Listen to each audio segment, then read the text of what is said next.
a cloud of witnesses. Who are these witnesses that we are talking about? Of course, it's not only our contemporaries. The cloud of witnesses includes the Malachi. It includes our ancestors that were faithful, for they are not dead. Otherwise, Sonini refers himself to as the mighty one of Abraham, of Isaac, and of Jacob. He refers himself to be a mighty one of these ancestors. So are our ancestors dead? No, they aren't, because they are spirit. Interesting you should mention, we even see it when Msindisi is upon the Mount of Transfiguration. Yes. The disciple Cephas is known to have recorded seeing Elijah, the spirit of Elijah and the spirit of Massa. So these are people they had never seen in the entirety of their lives. The two witnesses, the same two witnesses that we see working among the Bantu, the spirit of prophecy in Elijah and killing the false doctrine, the spirit of the law brought back by Massa. So how is it that Msindisi is able to see people if our mighty one was the mighty one of the dead? Interesting perspective, Elder John. Kindly proceed. So our ancestors are not dead. We reckon that they are urging us on, because they knew from the testaments of the patriarchs. We are able to see that they were urging us on. They talk about us who will be there in the latter days. Every of the patriarch tells his children who will be alive in the last days to be mindful of the way they go, and to be wary of the luring spirits, and that they should trust the Most High and place their hope and trust in the Most High. These are the witnesses. You can be sure that we are talking about from Seth, the son of Adam, to Enoch, to Noah, to Shem, to Abraham our father, to Isaac, to Jacob. We are talking about all the 12 of them, the sons of Jacob our father, from Reuben all the way to Benyamunu, all the way to the people who came after them, Musa, Caleb, Joshua, all those people who came and they saw the faithfulness of Tatanzambi, all the people, including Rahab, the one who was not of Isolele, but because of her faithfulness, all these people are not dead because they trusted in the Most High. They are among the cloud of witnesses that is watching over us, and in the spiritual realm, we need to have our third eye opened, and we'll be able to see that they are urging us on. The Malachi are urging us on, and they are telling us we can make it. And they're telling us that our hope and our trust should be in Tatanzambi. And they're telling us that we, with the power that Tatanzambi is giving us, we are also Elimo, we are also gods. And that there is nothing that we purpose in our hearts, in our minds to do, that we shall not be able to do. They are telling us, urging us on, and telling us they envy us because of the power that is being unleashed for us, that is open for us. That when we trust in our Tatanzambi, He's going to give this power to us, and we shall make it in the power, in the spirit of power and might. We shall overcome the enemy. We shall overcome Shetani and all those demonic spirits, all the powers. It doesn't matter whether we are talking about the Rothschilds, the Rockefellers. We are talking about all those institutions. We are talking about the Babylonian system. We are talking about all these things that have been put against us, that we shall be able to overcome against the jam. We shall be able to, and all the other things that are placed against us, because we know the machinations of the enemy. We know what the enemy intends, first and foremost, to get rid of Isolere. And the nations have come together. They want to get rid of Isolere. And war is being waged, and Isolere is asleep. They are going to bed with the enemy, oblivious of what the enemy is doing. Yet, Tatanzambi is willing to stand with his people. The ancestors, the crowd of witnesses is willing to stand with us. The Malaiki, Micaiah is willing to stand with us and is ready with his sword to stand for his people. And all we need to do is go back to the covenant. The covenant the father Sonini Nanini made with our forefathers. First, he made with Noah and said, I'm not going to destroy the earth again using water. But now I'm going to use another element. I'm going to use fire. We know that this earth is being kept for fire. That one we know. Number two, we know that he made a covenant with our father Abana. When he told him, yes, you are complaining, you're saying Eliezer is going to be your heir. No, Eliezer is not going to be your heir. But one from your loins is going to be your heir. And then tells him, I am going to make out of you a nation. He talks about a covenant, which is renewed through Isaac, which is renewed through our father Yakubi. And again, at Mount Sinai, he made a covenant. This is the same one we have known that, we have a covenant with the Tatanzambi. We have, as Bantus, we have a covenant with Tatanzambi. And when we subject ourselves to him, we shall make it. We shall commit ourselves to the covenant and joined to these people that went ahead of us. And I know it shall be well. I've seen what Sister Wamboi has said, and I think it's okay. Charge the phone, and we are going to miss you until you come back. Karibu sana, charge the phone, and then join us, and I know it shall be well. Otherwise, I hope you've gotten something from what we are saying.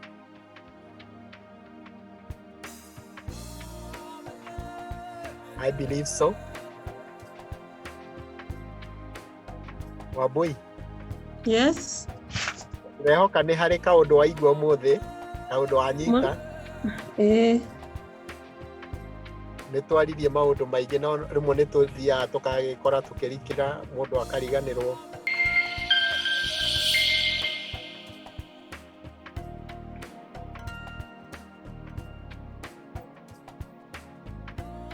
Oh, not just this normal, like, okay, I know about the fruits of the spirit, but I'm talking about the supernatural gifts that we know are in us and we still don't know how to access them. Wow. Brother Yakubi. Well, I believe these are invitations of the Mwandanseni, and to each a portion has been given. There are those that have been given interpretation of tongues. There are those that have been given healing. So the more you are in this walk, these gifts start to manifest, because you will find that even understanding things that you did not understand prior to this awakening is still a gift on its own. You know, it's the spirit working. It's the spirit working. It's the spirit working. And it is a restoration. That is why he tells us, for he who began the good works. So it's an ongoing process. It's an ongoing process. These powers, they manifest in the course. To one, they may manifest in one way. To others, they may manifest in other ways. You see, it's all one body. You find that there are those that have been given the gift of teaching.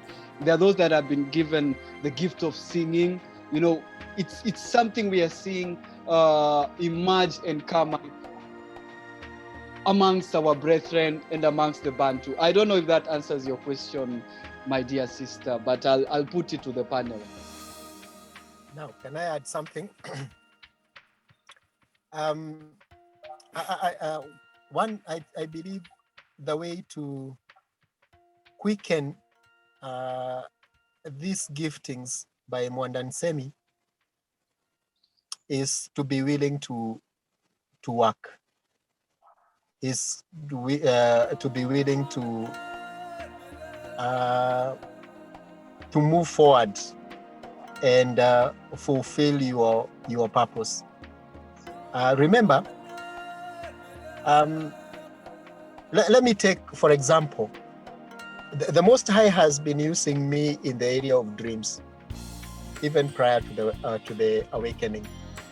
I remember one of them, as I was sharing, I don't know, I was sharing with who I was shown myself being in a meeting in South Africa, in a stadium, and it was a political meeting, and Mandela was addressing the crowd, the gathering, and somebody just from out there came and, you know, I saw in the dream, you know, gave him 3 shots, bullets, and of course, you know what it results in: death, and then chaos, and then civil war in the country. And I remember, as I was seeing in that dream, I was being prompted to pray against, you know, to pray against it. And I woke up and I knelt beside my I was still in college those days. I was in campus. So I went beside my bed and knelt and prayed. And then I told the Most High, I have obeyed, because I knew, you know, when the Most High is communicating with you, you know what you're supposed to do and or why you are being told whatever you're being told. So I knelt and prayed, and then I told him, I have done as you asked me to do, but I want to be sure that this came from you. And sure enough, 3 months later, you know, in our days, we kept moving to and from the campus. You know, it would be shut and we would find ourselves at home. And after 3 months at home, there was this newspaper that was alerting us on the days when we had to go back. But in the inside, there was a story about Isaac Rabin, the assassinated prime minister of the fake place. And then there was a similar story beside it about Mandela, that they had realized he also was about to be assassinated and had added to him more of security detail. And I knew for sure, in fact, I held that newspaper. Those days we used to read them from the Mkahawa. As you go to take your tea, you find Kenya Times. Actually, it was a Kenya Times newspaper. And I took it and said, thank you, because you are true. So, as we are willing to step into our destiny, because we must also seek, by the way, we must ask the Most High, you have awoken me. You have not just awoken me for the purpose, for me to just, as we said, warm the pews. You have awakened me for a reason. What is my role in the awakening of Isolele? What is my role in the role of the coming kingdom? What do you want me to do? Because you have not just awakened me for the sake of it. I am a first fruit of the awakening, because most of our people have not come, but you have enabled me to be a first fruit of the awakening. Now, show me first what you want me to do. And of course, with that task comes the enabling. With that task comes the quickening of the giftings of the Spirit, of the Mwandansemi. So if he tells you he wants you to speak out to Isolele that are asleep. And he gives you a certain area to speak to. Of course, he gives you the wherewithal to do that. He's also going to give you a spirit and the wisdom that comes with that, and the counsel that comes with that task, and the power of might that comes with that. So if he wants you to go to Congo, and from where you are, there is the lockdown, he will translate you with you. It also boils down to timing and obedience. If you know you have a gift, you need to. We all have gifts, basically. We all have gifts, and sometimes we are operating in our gifts without knowing. But that gift is there, But also, it boils down to obedience, and it boils down to waiting on his time. Because if you obey, we are all required to continue in obedience of his laws and commandments and statutes and ordinances. Because when you obey, then he can trust you with that gift that he has given you, or with whatever talent you have. You understand? So if you continue in obedience, then at his own timing, he will bring that gift to work. And when he knows that gift will be in accordance to his own timing, and that gift will be able to operate in you so that it can do his work. Because again, it's about him. Whatever gift he gives to us, he gives this gift to us for his own pleasure, for his own work. So it boils down to waiting for his own time. And you stay in obedience, stay in your lane of obedience. Keep praying, keep fasting, because we all need to do this, we are putting on the armor of the Most High. And so if you keep on your lane, you keep the end of your bargain, like the other Nambura says, keep the end of your bargain, then the gifts will come into. Otherwise, if you don't wait on his timing, you might end up, because you really want to operate in this gift, we all want to operate in this gift, you'll end up using your own flesh or these other spirits, because we have the spirit of error operating in our lives. Like we were doing when we were in Christianity. We operated in some funny gifts that are not from the Most High, just because you want to be seen there. So the best thing and the beauty of waiting on him is that you will be sure you're operating in his gifts, not in the gifts of the spirit of error, So for me, I would say that for us to wait for these gifts to operate in us is, number one, to walk in obedience of his laws and commandments and statutes and all that we are required. And there are so many things that is required of us. Believe you me, this is not the way we used to do in Christianity. We are required to have high integrity in our walk with the Most High, for him to trust you even with those gifts. Sometimes we used to ask ourselves when we were in Christianity, how come Mercedes said we will do even greater things than the ones that he did? Of course, we have seen these Christians, pastors and prophets, fake and false prophets, doing those funny miracles, but that is not what Mercedes meant, because remember, Mercedes operated in obedience with the Most High. He walked in the law. He kept the law. He kept the commandments. He did all that his father was telling him to do, and he kept saying, I do as I am told to do. I say what my father tells me to say. He never did anything in his own. And when I was reading that in the morning, I shed tears, because I was like, most of us say things that we have not been told to say. We do things that we've not been told to do. And he would say that he operates, he sees what his father does, he does, and then he does it himself. So the best thing is to walk in obedience, total surrender to his laws and his commandments, and the gifts will operate in you at his own timing. Be sure not to send yourself in the gifts, because you will be operating in false gifts. You'll be, and the enemy wants us to do that, to operate in false gifts, so that we fulfill what he wants. So I would say, I would add to what my brothers have said. Let's walk in obedience and He's wait on his own time, and then that time we'll be able to operate in these gifts.